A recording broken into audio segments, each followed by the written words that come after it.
Halo semuanya, selamat datang di Kisah Bijaksana. Pernahkah kamu mendapatkan hinaan atau perlakuan yang buruk sampai-sampai kamu ingin balas dendam? Pernah merasa jika dendam itu belum terbalaskan, hatimu tidak akan tenang? Jika iya, simaklah kisah ini. Sebuah cerita sederhana yang mungkin akan membantumu melihat semuanya dari sudut pandang yang berbeda.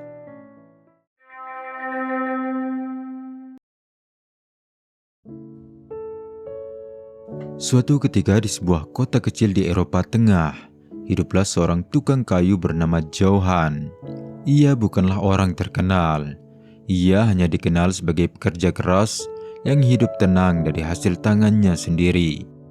Bengkel kayunya berdiri di pinggir kota, dekat hutan tua. Disitulah Johan menghabiskan sebagian besar hidupnya. Suatu pagi, Johan datang ke pasar kayu seperti biasa. Namun hari itu berbeda.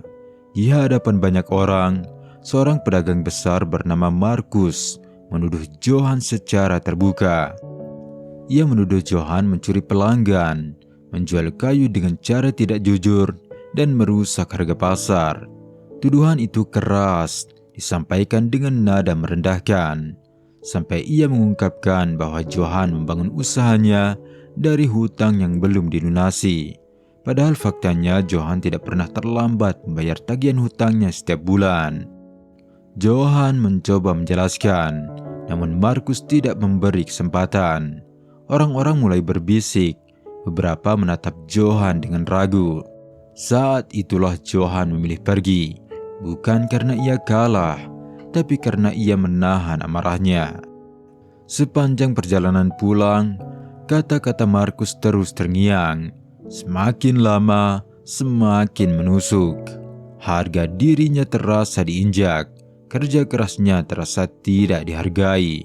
Dan di sanalah niat balas dendam mulai tumbuh di hati Johan. Balas dendam yang ia pastikan cukup untuk membuat Markus merasakan apa yang ia rasakan. Sore hari, Johan kembali ke bengkel kayunya. Ia menutup pintu lebih awal dari biasanya, menyalakan lampu, dan mulai menyiapkan alat-alat. Kapak besar ia asah perlahan. Kayu ia susun dengan rapi. Gerakannya tenang, namun pikirannya tidak. Dalam kepalanya, ia membayangkan hari esok. Bagaimana caranya membalas, bagaimana membuat Markus menyesal.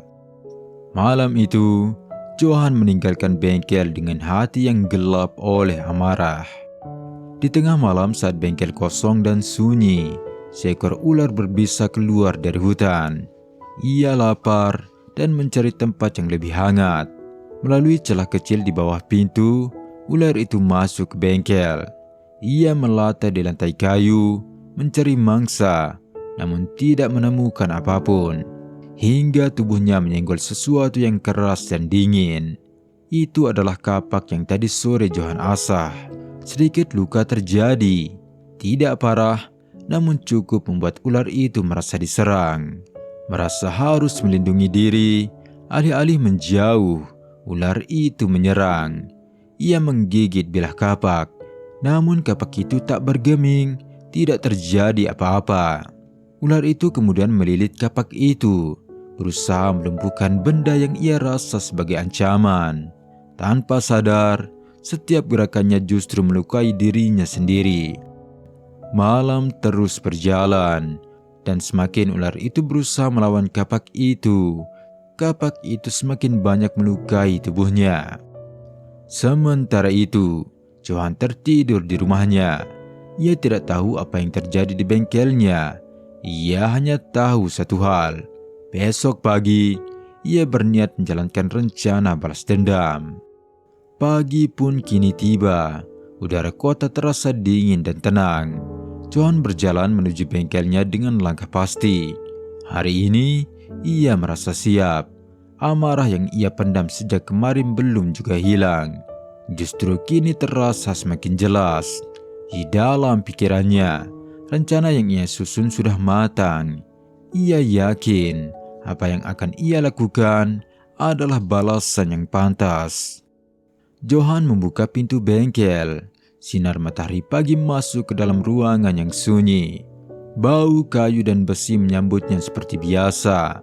Namun kali ini, langkah Johan terhenti. Di dekat meja kerja, ia melihat sesuatu di lantai.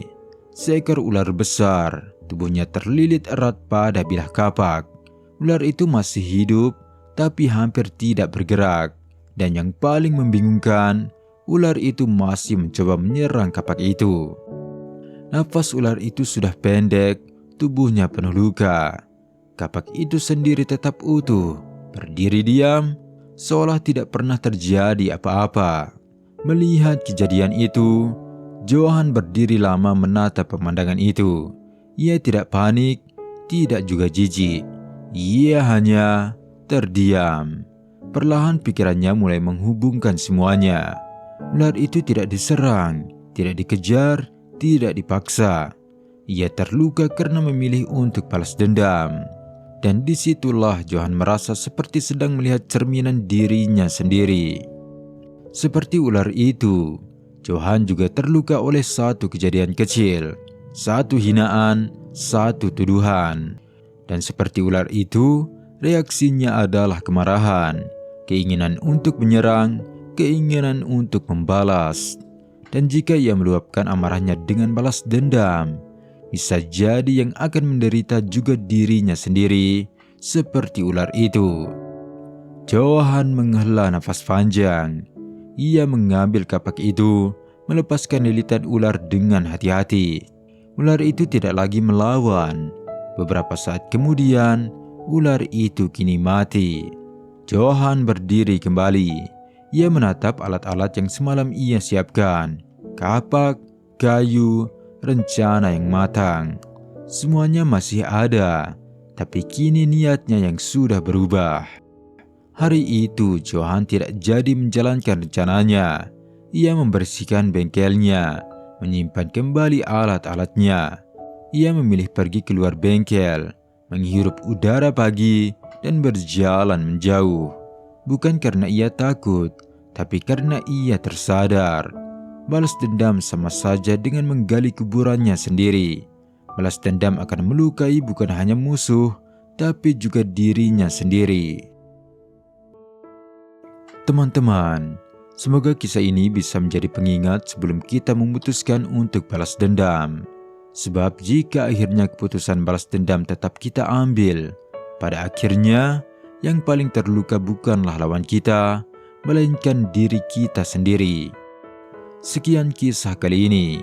Jangan lupa subscribe dan like video ini untuk mensupport kami, agar bisa terus berbagi kisah penuh makna lainnya. Terima kasih telah menonton sampai akhir, dan sampai jumpa di kisah berikutnya.